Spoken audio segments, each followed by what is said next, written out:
Mesdames, Messieurs, bonsoir et merci pour votre confiance sans cesse renouvelée en Renaissance Télévision. Deux titres sont au sommaire de ce journal. Début ce 11 juin 2019 de l'examen du BEPC sur l'ensemble du territoire gabonais, nos reporters ont fait le tour de quelques centres de la capitale. Nous en reparlerons au cours de cette édition d'information.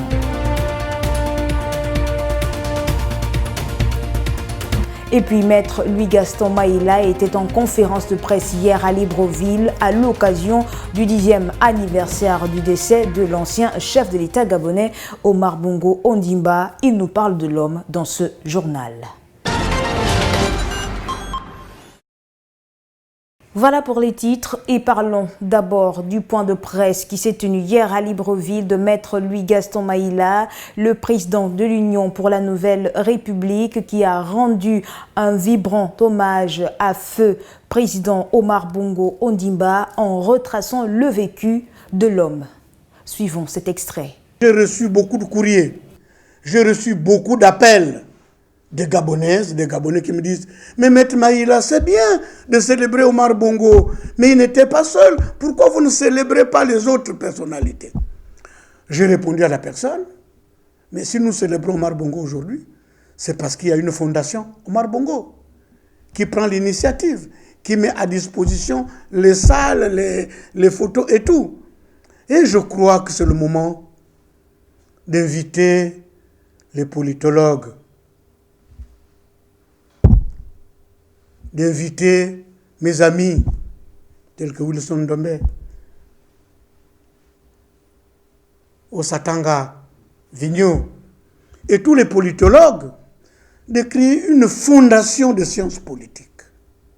De créer, à mon avis, cette association de sciences politiques qui permet aux Gabonais, sous son égide, de célébrer, comme il existe aux États-Unis, un mois, ceux qui ont fait le Gabon.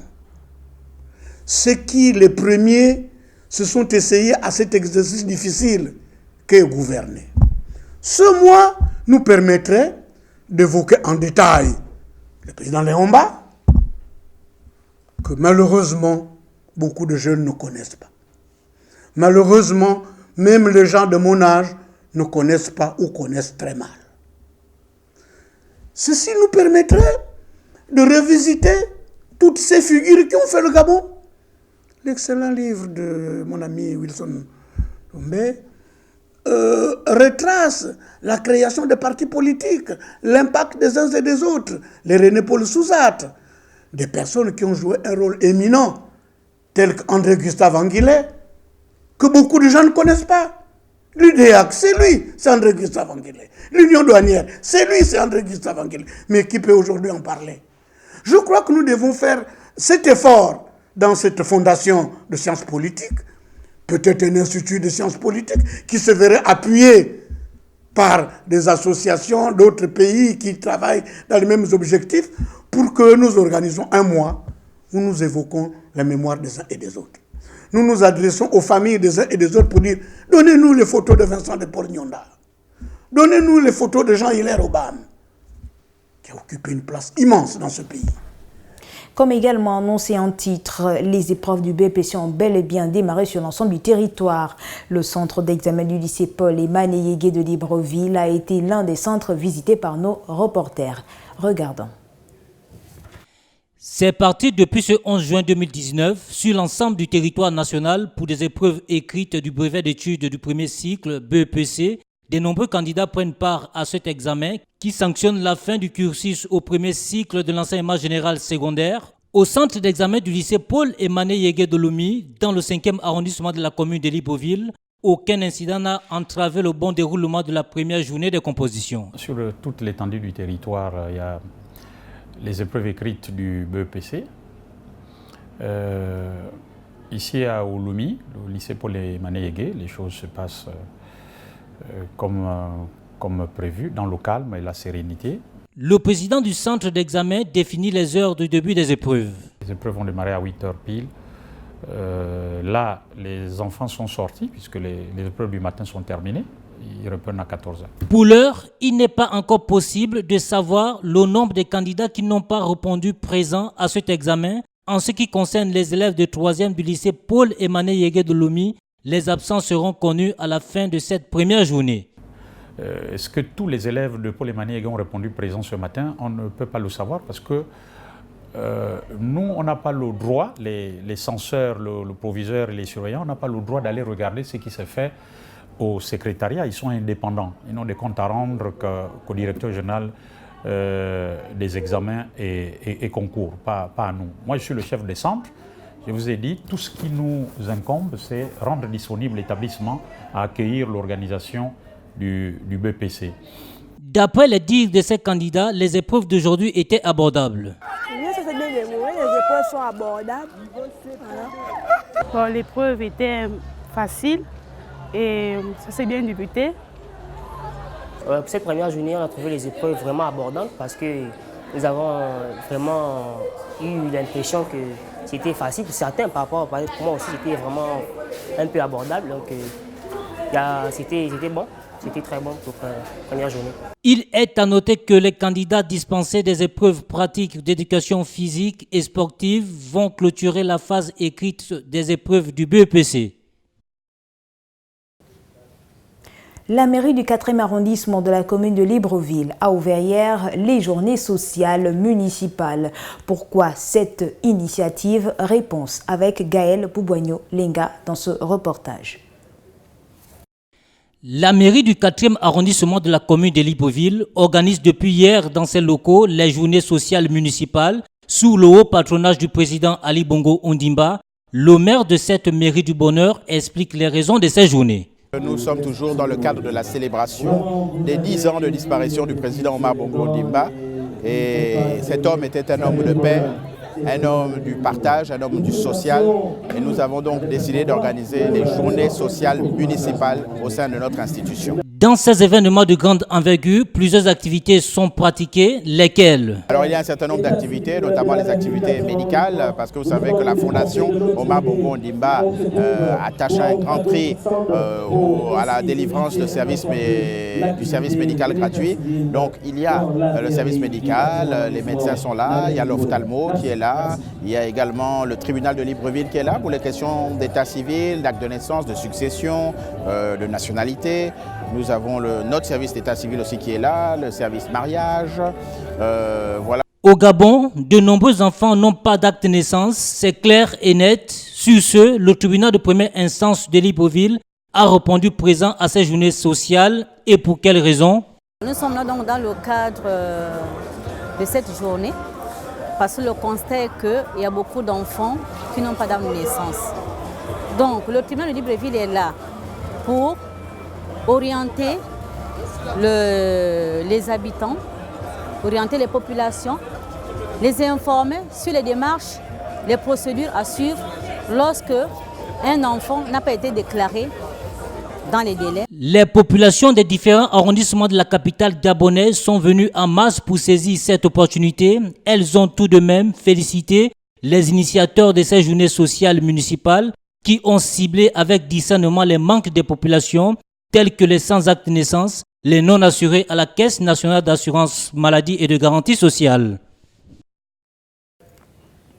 Au cours de ces journées sociales municipales, la vice-présidente près le tribunal de première instance de Libreville a lancé un appel à l'endroit des parents qui n'ont à ce jour encore pas déclaré leurs enfants de s'y rendre. Écoutons-la au micro de nos reporters. Alors justement pour ces personnes, les mamans qui ont des enfants qui n'ont pas des enfants de sang, c'est l'occasion parce que les procédures sont un peu pas compliquées. L'être humain n'est pas, n'est pas patient. Il y a beaucoup de cas. Il va falloir que les gens profitent de ces journées pour venir vers nous.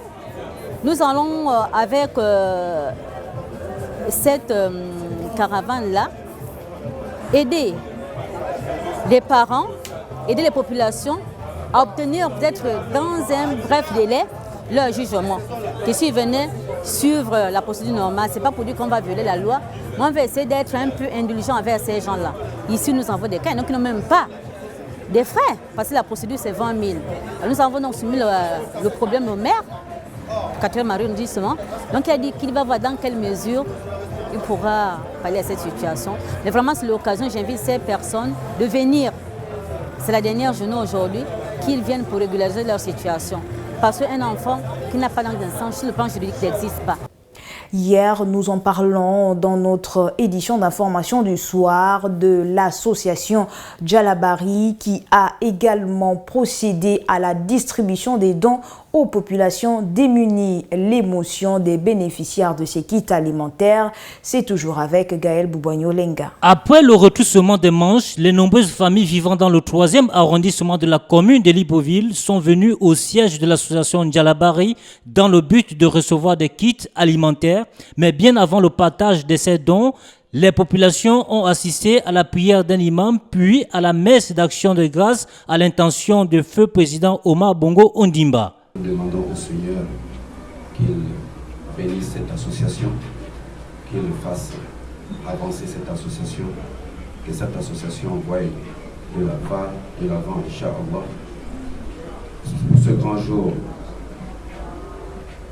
mémorial encore pour notre feu président El Hadj Omar Bongo, l'association encore pensé à notre papa, de sorte que nous puissions invoquer le Clément, le Tout-Puissant, le Seigneur de l'univers et des cieux, qui lui accorde son grand paradis et que la terre lui soit légère. Dès la bénédiction de ces dons par ce prêtre catholique, les membres de l'association Djalabari ont procédé à la distribution des kits alimentaires sous la joie et la satisfaction de ses bénéficiaires. Le niveau d'association, ça va grandir, plus toute l'association. Parce que nous aider, les pauvres comme moi, regarde, je vais préparer le riz aujourd'hui. Je n'avais pas à la maison. Je vous remercie, mes enfants. Ce bénéficiaire n'a pas manqué de remercier les dirigeants de cette association. Un très bon geste pour aider ceux qui n'en ont pas. Le président de Djalabari, qui signifie en langue obamba et teke, aime ton prochain, fait le résumé des activités menées. Nous avons commencé par le retroussement des manches et par la suite nous avons eu des hommes de Dieu pour pouvoir nous soutenir dans tout ce que nous faisons. Nous avons eu l'imam, nous avons eu un prêtre et par la suite nous avons eu aussi le représentement des dons que nous avons fait à différentes familles. Et après les différentes familles, après un cocktail. Rappelons à toutes fins utiles que l'association des hommes d'affaires réunis Djalabari a fait cette sortie à l'occasion de la journée du 8 juin qui nous rappelle la mort du président Omar Bongo Ondimba, décédé à Barcelone en Espagne. Par ailleurs, Djalabari compte s'étendre sur l'ensemble du territoire national. Nouvelle prise de trafiquants d'ivoire dans le nord du Gabon, précisément à Oyem. Il s'agit de 2 sujets étrangers pris en flagrant délit de possession de points d'ivoire sur le point d'être commercialisés au noir. Les détails.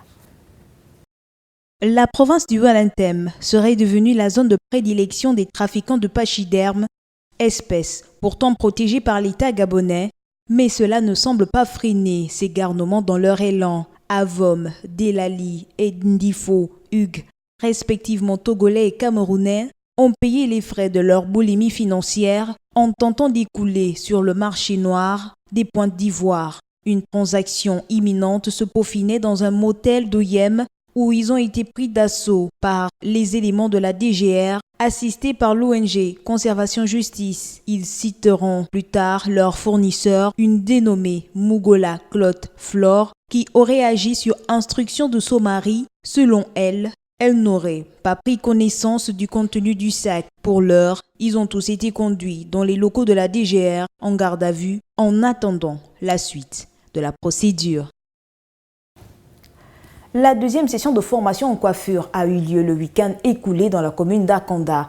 Un rendez-vous du donner et du recevoir qui a enregistré la participation de plusieurs jeunes filles. Teddy Obian Nkoge. Une session de formation en coiffure a eu lieu samedi dernier dans la commune d'Akanda par une structure dénommée La Vision. Il s'est agi en clair de former les volontaires dans les métiers de beauté afin de venir en aide aux jeunes filles vulnérables et aux femmes qui veulent se reconvertir dans leur carrière. La plus belle femme au monde ne peut donner que ce qu'elle a. Ce que j'ai, c'est mon savoir et mes connaissances. Une manière pour moi d'aider, c'est donc de mettre ce que je sais faire au service de mes sœurs afin de leur apprendre un métier, quelque chose d'intarissable. Plusieurs pensent que pour réussir dans ce monde, il faut avoir de grands diplômes universitaires. Je voudrais rassurer mes sœurs. On peut réussir dans la vie en apprenant un métier et en le maîtrisant. La formation est cependant indispensable. Ici, l'engouement était au rendez-vous. Même celles ayant une expertise avérée dans le domaine ont appris les nouvelles méthodes de travail. Je pense que cette initiative doit être encouragée et soutenue dans la mesure où elle favorise l'emploi et l'autonomisation de la femme. C'est donc un rendez-vous du donner et du recevoir qui a tenu toutes ses promesses au regard de la bonne ambiance qui a régné au cours de cette session de formation. Direction la ville de Port-Gentil. Le directeur général de la concurrence et de la consommation était en visite guidée à Pisolub récemment. Emmanuel Eyegenze est allé s'enquérir du fonctionnement des activités dans cette société. Média Plus Port-Gentil. La visite du directeur général de la consommation et la concurrence et ses collaborateurs rentrait dans le cadre des missions de cette administration dans le contrôle de la qualité des produits présents sur le marché national. Face à l'augmentation des commerçants et marketeurs des huiles moteurs dans le pays, le ministère de l'économie entend garantir aux consommateurs des huiles réglementées. Pisolub étant le producteur national des huiles, donc nous avons eu une réunion ce matin avec le directeur général pour voir si toutes les huiles qui sont vendues sur le territoire national respectent bien les caractéristiques définies par le gouvernement. Si le marché national n'est pas suffisamment alimenté, nous recourons à des importations. Et nous avons également vérifié est-ce que Pisolub n'est pas confronté à des problèmes de concurrence déloyale.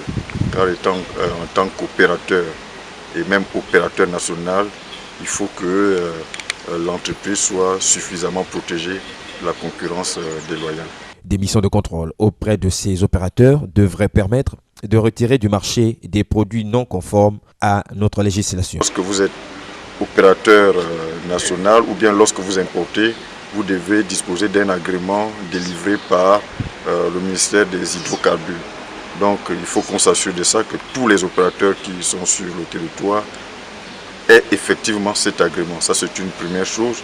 Et maintenant, nous devons aussi nous assurer que la qualité des huiles importées ou qu'ils vendent ne présente aucun danger. La qualité des huiles moteurs est parfois à l'origine des soucis mécaniques rencontrés par les automobilistes. Cependant, nombreux consommateurs cèdent à la facilité en se procurant. Hors de nos frontières, à présent, au Libéria, plusieurs milliers de personnes se sont rassemblées dans les rues de la capitale Monrovia. Il s'agit des premières manifestations depuis l'élection de l'ex-footballeur Georges Weah. Les manifestants ont dénoncé la hausse des prix et également la corruption. Les explications avec nos confrères de la presse internationale. Dans les rues de Monrovia, la colère et la frustration. Réunis devant le Parlement, ces manifestants dénoncent l'inaction des pouvoirs publics face à la hausse des prix. Une situation devenue insupportable pour des dizaines de milliers de personnes. Nous sommes là pour sauver notre pays de la faillite, de l'inflation et de toutes les difficultés auxquelles nous faisons face. Il est temps d'agir et de mettre fin à l'impunité. Ces derniers mois, l'inflation a atteint un niveau record au Libéria, 23,3% en avril. En cause, l'envolée du taux de change qui a atteint $200 libériens pour $1 américain. Autre source de colère dans le pays, les affaires de corruption qui se multiplient au plus haut niveau de l'État. Sur cette pancarte, une femme appelle le président Georges Weah à rendre 16 milliards de dollars libériens, imprimés par la Banque centrale fin 2018, mais qui n'ont depuis jamais été mis en circulation. Élu il y a 18 mois, l'ancien footballeur avait justement promis plus de transparence dans le pays. Jeudi, il se disait prêt à écouter les revendications, mais appelait l'opposition à manifester dans le calme.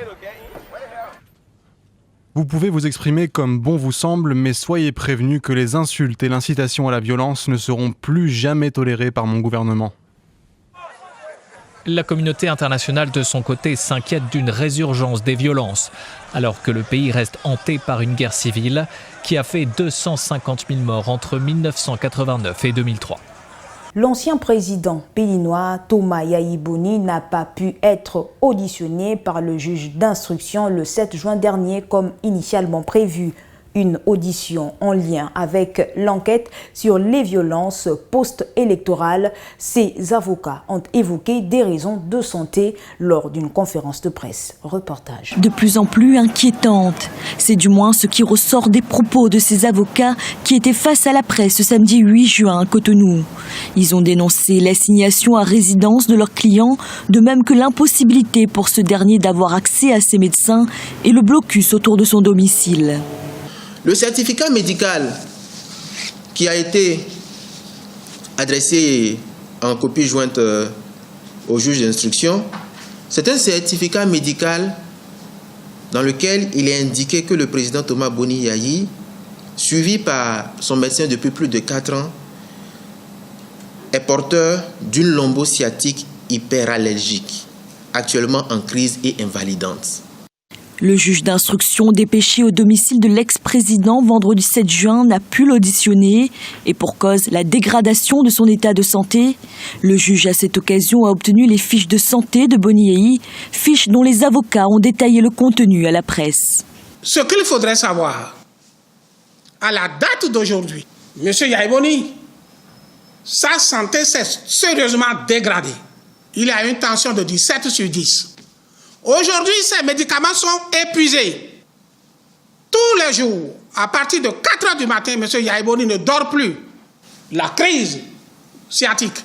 Mais on ne se soucie pas de ça et on dit qu'il faut aller l'entendre. Rappelons que la situation sociopolitique au Bénin s'est sérieusement dégradée du fait des élections législatives non inclusives d'avril dernier et la crise post-électorale qui s'en est suivie. Plusieurs organisations de la société civile ouest-africaine donnent de la voix en appelant les acteurs politiques béninois à la retenue et interpellent la CEDEAO en vue de l'instauration d'un dialogue entre acteurs politiques au Bénin.